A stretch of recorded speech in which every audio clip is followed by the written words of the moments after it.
Hello world, it's Bird O' Prey 5, Qapla. We are 1 week away from the debut of Star Trek Picard Season 3. And already the drama is turned up to 11. We've heard from Meyer Burnett, who's apparently had access to the entire season and is telling us that it's different. This is not our father's Star Trek Picard or our own Picard. Okay, Meyer Burnett is telling us, promising us, we're going to love it. And we've got Doomcock, who I love and I respect, and every Friday night I try to be there for Friday night frolics. And Doomcock has spoken for me on many occasions, not me personally, but the same concerns I've had about Star Trek, the same feelings on Star Trek Discovery and Star Trek Picard and Star Trek Strange. I can't even say it. I said Trek. I said Star Trek. Star Trek Strange New Worlds that seems to somehow get even other YouTubers I respected, and I know some of my followers and people who watch me, good friends, even some of them have become hypnotized by Strange New Worlds for reasons I can't understand, but I understand. Listen, there is room in Kuroga for all. I'm not telling anybody anything stupid like you don't have a right to like the Trek that you like as long as it's not Discovery. But no, I'm kidding. Even God forbid, even if you like Discovery, we'll find a place for you in Kuroga. But Dave Cullen, let's not beat around the bush. Dave Cullen, an hour or two ago, released his thoughts on the first 6 episodes of Star Trek Picard Season 3. And Dave Cullen, also a man I very much respected, also a man I felt very much on the same wavelength on Star Trek, has given the first 6 episodes his ringing endorsement. Now, yes, he admits he saw them early. Even as I type this, no, I'm not typing this. Even as I type this with my mouth, what's that called? It's called speaking. Yes, I'm sorry, it's still 5 a.m. Even as I speak these words with my mouth, the Hollywood elite and some other lucky YouTubers have gathered in Los Angeles for the world premiere of Picard. It'll be released a week early for them to see, and they're going to come back and they're going to say and rave how good the first few episodes are. And I get that, and I watched Dave Cullen's video, and I understand he gives it his ringing endorsement, and I have not seen any episodes yet, but I've seen season 1, I've seen season 2, and I'm not surprised at all that, I'm a little surprised, but I'm not that surprised that people could see the first few episodes and be over the moon happy. Now, Meyer Burnett, apparently he's seen the whole series, so I don't know what's going on there. But Dave Cullen seen 6 episodes, and he gives it his endorsement. He says he was going to watch 1 episode and go to bed, and he had to watch all 6. It was that good, and that's fine. But Dave, not that you're watching, the first couple episodes of the first couple seasons weren't that bad. The first episode of the first season I thought was good. The second episode was good. Third episode was good. and then it like hit a cliff. Now, whether you think that cliff was in episode 3 or episode 5 of season 1, we all agree it hit a cliff, and then it hit a fucking mountain, and it was an epic disaster. An epic disaster by the end of the season. And the same thing with season 2. It hit a cliff. And so maybe the cliff is in episode 7, but it's still a cliff. And you say, well, if you got 7 good episodes out of 10, isn't that a good series? No, it's not, because these aren't the Star Treks we remember. Okay, if you had 7 good episodes of TNG and the 8th, 9th, and 10th episode sucked, it didn't matter because they didn't tie into each other. And you could just ignore them and it doesn't change the Star Trek universe. Okay, now Dave, who is an otherwise smart man, one of the things he told us in his preview to come is that, and he poses this as a good thing, is that he didn't want to get into too many specifics, but season 3 of Picard goes back and he says adds to, I would take that as changes, canon from one of the original series movies. And he's saying this with glee, and I am just shaking my head like, no, Dave, that's not a plus. That's not a plus. Now you say, well, Star Trek Deep Space Nine, Trials and Tribulations, they went back and they changed TOS canon. God damn it. If they pull off a Trials and Tribulations for an entire season of secret hideout Kurtzman Trek, and there's Terry Matalas, I'll get to that in a minute. If they pull off a Trials and Tribulations, I'll eat my words and I will come up on this microphone and apologize and beg forgiveness, but it's not going to happen. Okay, there's no Trials and Tribulations coming. I'm sorry. And Terry Matalas, I honestly, I don't mean to ignorance, but I'll say it, I'm completely unbiased because I have no idea who or what Terry Matalas is. Like literally, okay, Dave refers to him as a he, and I'm assuming he's a he because if he was a woman, clearly we wouldn't be allowed to say, even minor bad things about their work in today's day and age. But Terry Matalas, I have no picture in my mind what he looks like. I have no idea what he's worked on other than Star Trek Picard Season 2. And it's only because Dave told me that he had involvement in the series. And maybe he's a Trek fan his whole life. I know Rick Berman wasn't. I know Brandon Braga weren't particularly. Rick Berman. These people didn't become, they weren't brought up on Trek. Okay, they did not go to sleep at night wishing they were Captain Kirk and creating adventures in their head of new planets left to explore. The other problem with Dave Cullen's review, frankly, and it's in the trailers that we know of, so it's not a surprise, is that once again, for the 3rd season in a row, the villain in Star Trek Picard is, the villain. The stakes are the entire fucking universe. The entire universe is at stake. Okay? Every fucking time in Star Trek Picard, the entire universe is at stake. Not just the planet, the entire galaxy, the entirety of the Federation, sometimes possibly even the entire universe. Okay? You can't do that.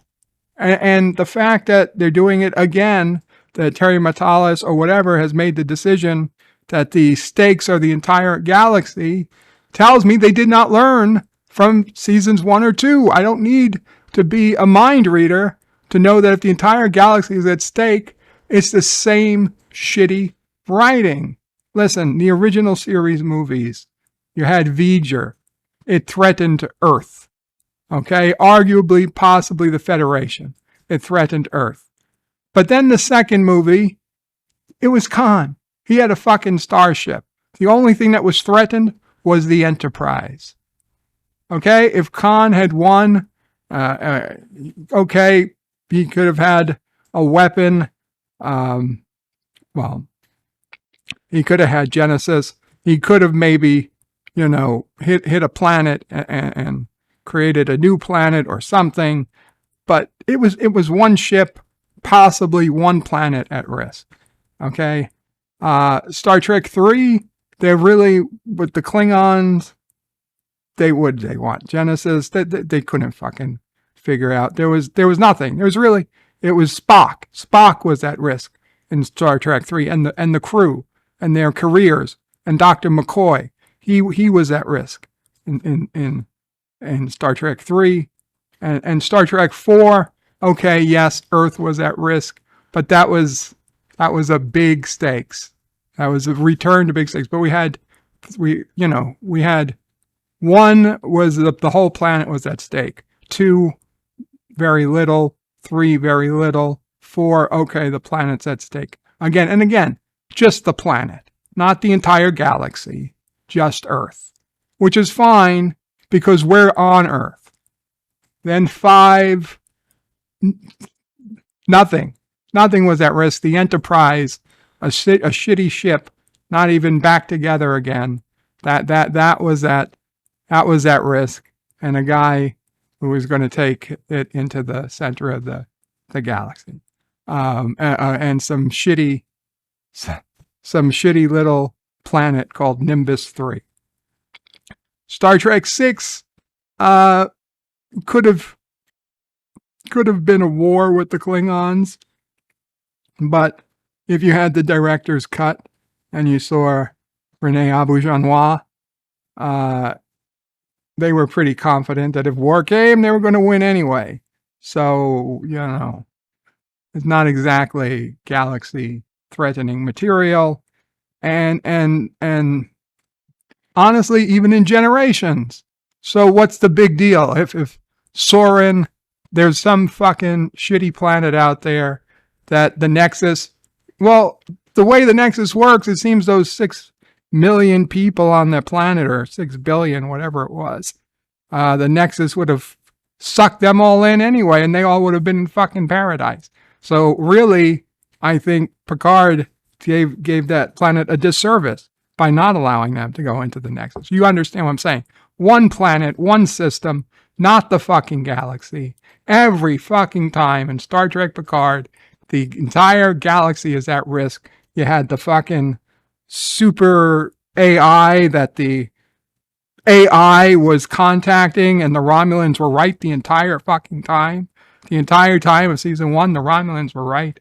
The AI was going to sell us all out and destroy the entire universe. And somehow this super AI, it's still out there. It's still there waiting for one day to destroy all living life in our galaxy, possibly our entire universe. And it's just sealed away, tucked away, and we're never going to talk about it again. They were in its tentacles. Were in the sky. Its tentacles were in the sky. They were in our existence. And then they just closed the door, and we're never going to worry about the fact that we are, our eventual doom is just hidden behind some interdimensional rift somewhere. And okay. That's season 1. And season 2, the height of conceit that a change in Los Angeles, a change in modern current America could set the entire galaxy on a completely different path. Okay, and the change is in LA because of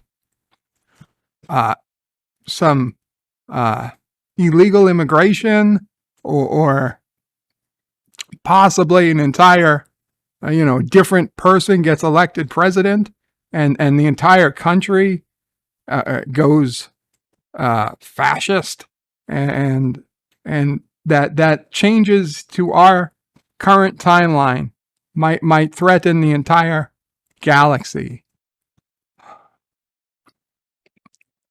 The height of conceit. The height of conceit. I say, oh, city on the edge of forever, city on the edge of forever. Okay, there wasn't the Federation, but yes, the lack of the Federation would change the galaxy to a point, but I still think it's the height of conceit to think that Los Angeles 2024 is the epicenter for a peaceful federation or a totalitarian dictatorship atrocity. I'm sorry. It's conceit. Okay. So where am I? Well, obviously you hear where I am. And Dave Cullen also admits that there is still cursing. There is still swearing in Picard season 3. Now he excuses it by saying that it wasn't written in the script. It was an ad-lib by an actor. Well, you know what? That even gets me more upset. If it wasn't in the script, it was an ad-lib by an actor, then they should have said, fuck you, read it the right way, and taken that. Okay? If you guys watch, or as you should, now I am giving a true, it's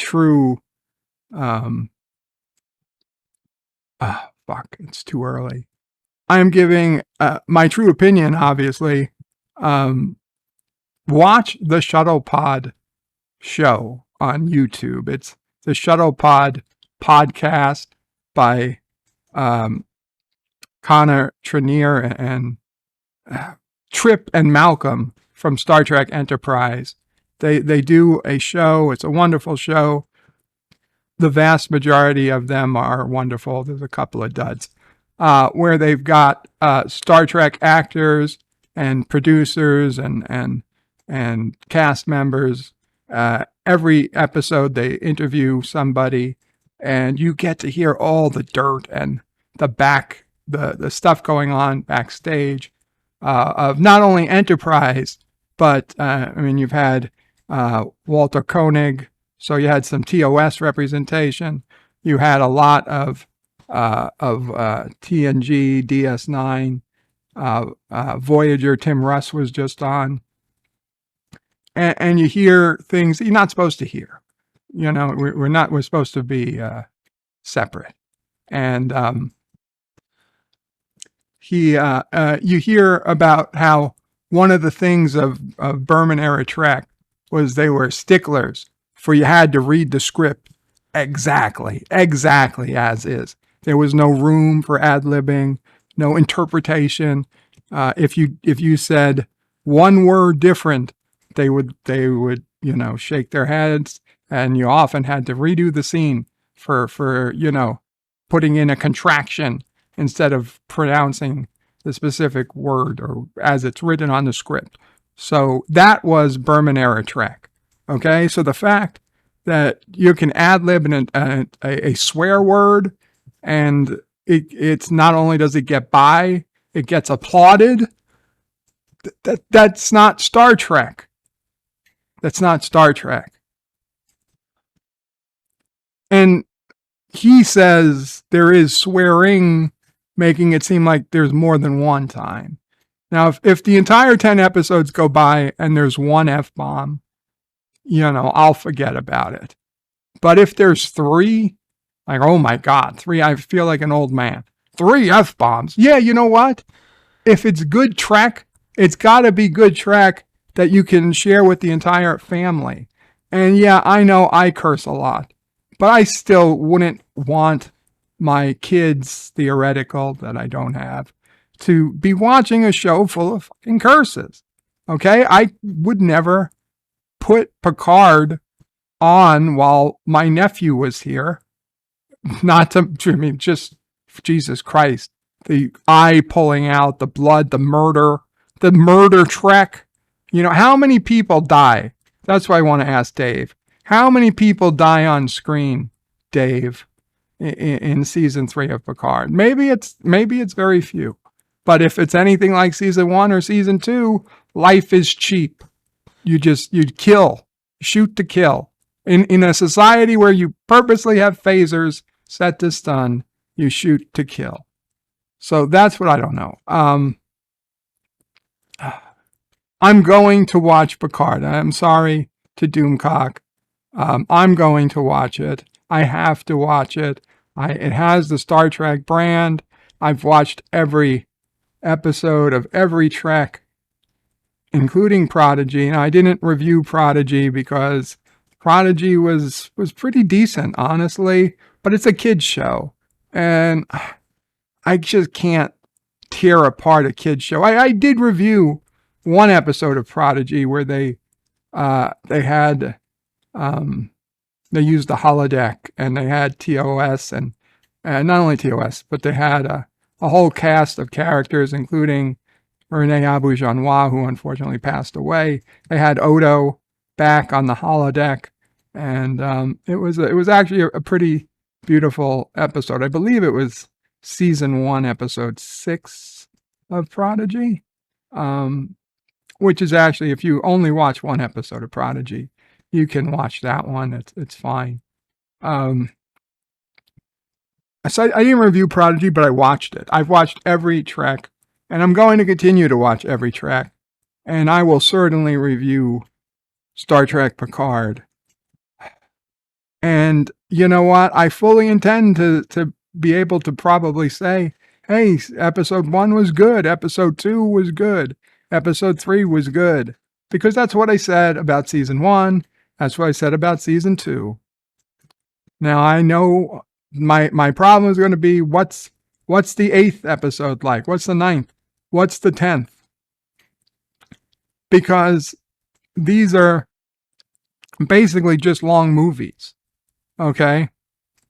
These aren't the single bottle episodes that we had in TNG and TOS and even DS9.